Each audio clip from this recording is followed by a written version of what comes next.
Alice in the Wonderland. Chapter 1. Down the Rabbit Hole. Alice was beginning to get very tired of sitting by her sister on the bank and of having nothing to do. Once or twice she had peeped into the book her sister was reading, but it had no pictures or conversations in it. And what is the use of a book, thought Alice, without pictures or conversations? So she was considering in her own mind, as well as she could, for the hot day made her feel very sleepy and stupid, whether the pleasure of making a daisy chain would be worth the trouble of getting up and picking the daisies. When suddenly a white rabbit with pink eyes ran close by her. There was nothing so very remarkable in that, nor did Alice think it so very much out of the way to hear the rabbit say to itself, "Oh dear, I shall be too late." When she thought it over afterwards, it occurred to her that she ought to have wondered at this, but at the time it all seemed quite natural. But when the rabbit actually took a watch out of its waistcoat pocket and looked at it, and then hurried on, Alice started to her feet, for it flashed across her mind that she had never before seen a rabbit with either a waistcoat pocket or a watch to take out of it, and, burning with curiosity, she ran across the field after it, and was just in time to see it pop down a large rabbit hole under the hedge. In another moment down went Alice after it, never once considering how in the world she was to get out again. The rabbit hole went straight on like a tunnel for some way, and then dipped suddenly down, so suddenly that Alice had not a moment to think about stopping herself before she found herself falling down what seemed to be a very deep well. Either the well was very deep, or she fell very slowly, for she had plenty of time as she went down to look about her, and to wonder what was going to happen next. First, she tried to look down and make out what she was coming to, but it was too dark to see anything. Then she looked at the sides of the well and noticed that they were filled with cupboards and bookshelves. Here and there she saw maps and pictures hung upon pegs. She took down a jar from one of the shelves as she passed. It was labeled orange marmalade, but to her great disappointment it was empty. She did not like to drop the jar for fear of killing somebody underneath, so managed to put it into one of the cupboards as she fell past it. "Well," thought Alice to herself, "after such a fall as this, I shall think nothing of tumbling downstairs. How brave they'll all think me at home! Why, I wouldn't say anything about it, even if I fell off the top of the house." Which was very likely true. Down, down, down. Would the fall never come to an end? "I wonder how many miles I've fallen by this time," she said aloud. "I must be getting somewhere near the center of the earth. Let me see. That would be 4,000 miles down, I think." For you see, Alice had learnt several things of this sort in her lessons in the schoolroom, and though this was not a very good opportunity for showing off her knowledge, as there was no one to listen to her, still it was good practice to say it over. Yes, that's about the right distance, but then I wonder what latitude or longitude I've got to. Alice had not the slightest idea what latitude was, or longitude either, but she thought they were nice grand words to say. Presently she began again. "I wonder if I shall fall right through the earth. How funny it'll seem to come out among the people that walk with their heads downwards. The antipathies, I think." She was rather glad there was no one listening, this time, as it didn't sound at all the right word. "Oh, but I shall have to ask them what the name of the country is, you know. Please, ma'am, is this New Zealand or Australia? And she tried to curtsy as she spoke. Fancy curtsying as you're falling through the air. Do you think you could manage it? And what an ignorant little girl she'll think me for asking. No, it'll never do to ask. Perhaps I shall see it written up somewhere. Down, down, down. There was nothing else to do, so Alice soon began talking again. Dinah'll miss me very much tonight, I should think. Dinah was the cat. I hope they'll remember her saucer of milk at tea time. Dinah, my dear, I wish you were down here with me. There are no mice in the air, I'm afraid, but you might catch a bat, and that's very like a mouse, you know. But do cays eat bats, I wonder? And here Alice began to get rather sleepy, and went on saying to herself, in a dreamy sort of way, do cats eat bats? Do cats eat bats? And sometimes, do bats eat cats? For you see, as she couldn't answer either question, it didn't much matter which way she put it. She felt that she was dozing off and had just begun to dream that she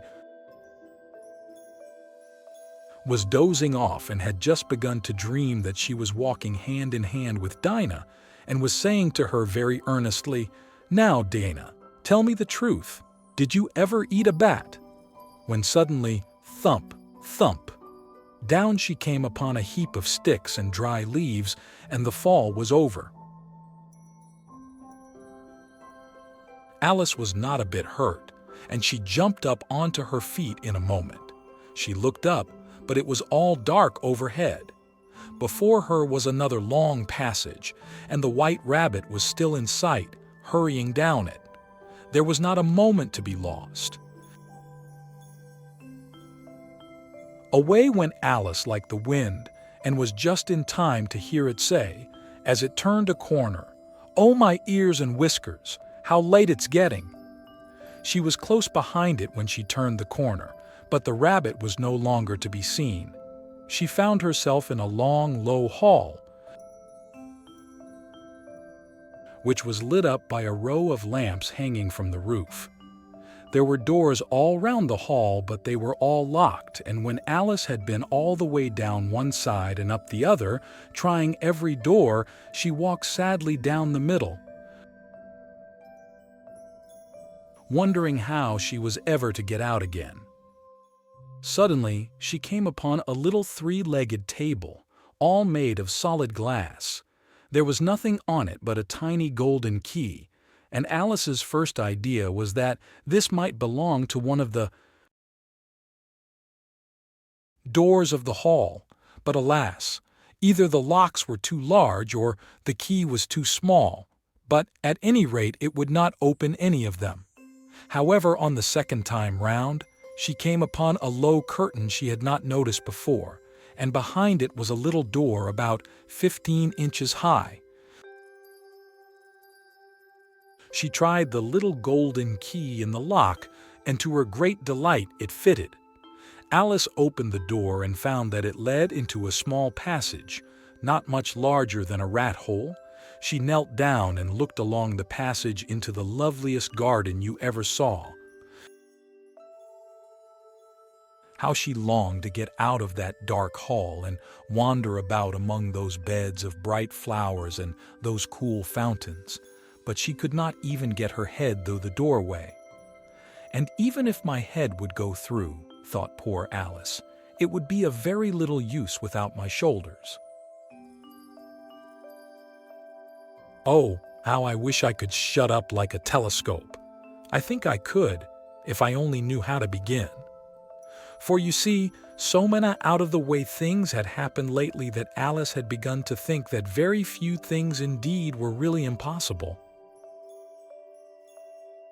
There seemed to be no use in waiting by the little door, so she went back to the table, half hoping she might find another key on it, or at any rate a book of rules for shutting people up like telescopes.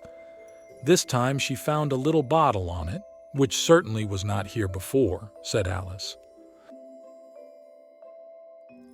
and tied round the neck of the bottle was a paper label with the words, "Drink me," beautifully printed on it in large letters. It was all very well to say, "Drink me," but the wise little Alice was not going to do that. In a hurry, "No, I'll look first," she said, "and see whether it's marked poison or not."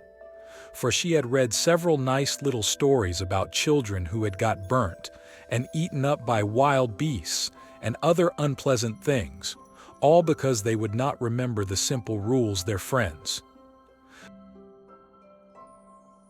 had taught them, such as that a red-hot poker will burn you if you hold it too long, and that if you cut your finger very deeply with a knife, it usually bleeds. And she had never forgotten that, if you drink much from a bottle marked poison, it is almost certain to disagree with you, sooner or later. However, this bottle was not marked poison, so Alice ventured to taste it, and finding it very nice, it had, in fact, a sort of mixed flavor of cherry tart, custard, pineapple, roast turkey, toffee, and hot buttered toast. She very soon finished it off. "What a curious feeling," said Alice. "I must be shutting up like a telescope." And so it was indeed. She was now only 10 inches high, and her face brightened up at the thought that she was now the right size for going through the little door into that lovely garden. First, however, she waited for a few minutes to see if she was going to shrink any further. She felt a little nervous about this. "For it might end, you know," said Alice to herself, "in my going out altogether, like a candle. I wonder what I should be like then." And she tried to fancy what the flame of a candle looks like after the candle is blown out, for she could not remember ever having seen such a thing. After a while, finding that nothing more happened, she decided on going into the garden at once. But alas for poor Alice! When she got to the door, she found she had forgotten the little golden key, and when she went back to the table for it, she found she could not possibly reach it. She could see it quite plainly through the glass, and she tried her best to climb up one of the legs of the table, but it was too slippery, and when she had tired herself out with trying, the poor little thing sat down and cried. "Come, there's no use in crying like that," said Alice to herself, rather sharply. "I advise you to leave off this minute." She generally gave herself very good advice, though she very seldom followed it, and sometimes she scolded herself so severely as to bring tears into her eyes. And once she remembered trying to box her own ears for having cheated herself in a game of croquet she was playing against herself, for this curious child was very fond of pretending to be two people. "But it's no use now," thought poor Alice, "to pretend to be two people. Why, there's hardly enough of me left to make one respectable person." Soon her eye fell on a little glass box that was lying under the table. She opened it and found in it a very small cake on which the words, "Eat me," were beautifully marked in currants. "Well, I'll eat it," said Alice, "and if it makes me grow larger I can reach the key, and if it makes me grow smaller I can creep under the door. So either way I'll get into the garden, and I don't care which happens." She ate a little bit and said anxiously to herself, "Which way? Which way?" holding her hand on the top of her head to feel which way it was growing, and she was quite surprised to find that she remained the same size. To be sure, this is what generally happens when one eats cake.